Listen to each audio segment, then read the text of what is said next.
I've been in textiles all my working career, which is over 45 years. These days, having been brought up in industrial West Yorkshire, when I left school there was no option but to go into either engineering or textiles. I'm Martin Wigglesworth and I'm the sales director at Halley Stevenson's. The waxed cottons and waxed canvases were sort of created by the fishermen who operated in the vast herring fishing fleets that operated out of this part of the world, and there were open deck boats and they'd no real protection from the elements, and they sort of worked out themselves that if they applied wax or oil to the sail fabrics, the canvases, then it offered some protection against the elements. Later this was taken up on a commercial basis when businessmen recognised that there was an opportunity there, and it was converted to production on an industrial sort of basis. So did you catch any fish? 16. 16? Yep. Which wasn't great. No, the conditions were against us. It was your masterful skill that caught those 16. The average man would have caught 3, right? I wouldn't say that, no. Any big ones? No.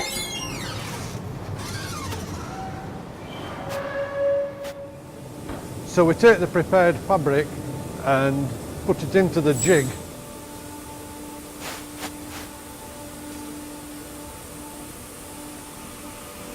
And the temperatures, the liquor ratios, the speed of the cloth, the tensions, they're all vital to this operation.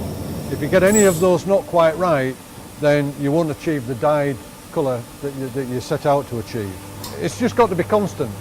Any variations that you get in there in speed or temperature or tensions has the potential to affect the finished colour of the cloth. Oh, okay. So you've got to have accurate tensioning, and more importantly, you've got to maintain that throughout the entire 2,000 metre batch. So to make the 5-fold yarn, we have to use individual threads that are quite fine. In fact, they're obviously a fifth of the thickness of the individual yarn. To make the finer yarn, we've got to use longer fibre, superior cotton to spin the fine yarn, which is then all twisted together to make the one yarn. So what we're going to do here is take the 24-ounce canvas and we're going to pull it in both directions to test the tensile tear strength of the cloth. So it's nipped between the two jaws here, and we're going to elongate it until it fractures. Good quality weaving is what we're looking for, first and foremost, followed pretty closely by removing the possibility for foreign fibre and contamination to get into the cloth. Now, if the mills are not very particular in that respect, then it can lead to polyester threads, all sorts of impurities getting into the cloth which are not acceptable in the finished waxed cloth or to our customers. Having a good loom doesn't necessarily make a good weaver. You can have a brand new piece of equipment there that's cost hundreds of thousands of pounds, and if they don't follow the correct QC procedures, there's no way that loom's going to weave good cloth.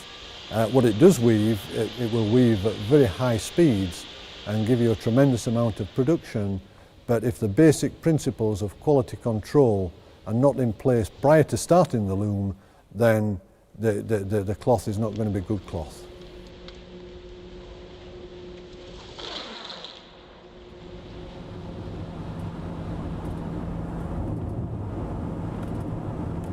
So, honey, I feel like with this visit, I feel like it was completely confirmed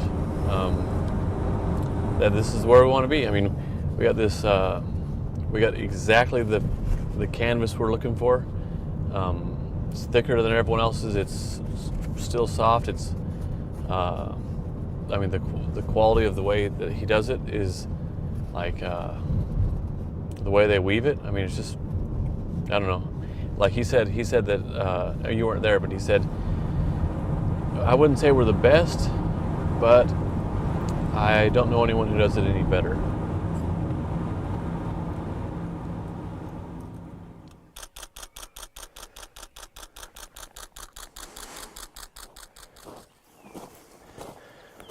So I'm going to use this pulley for something one day. I've seen these before. Has this counterweight kind of up the pole.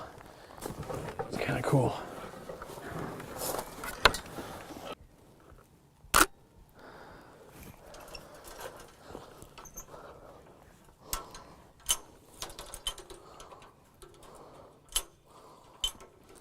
This is old-fashioned hook. There's a loop that just dropped over the top of the rail.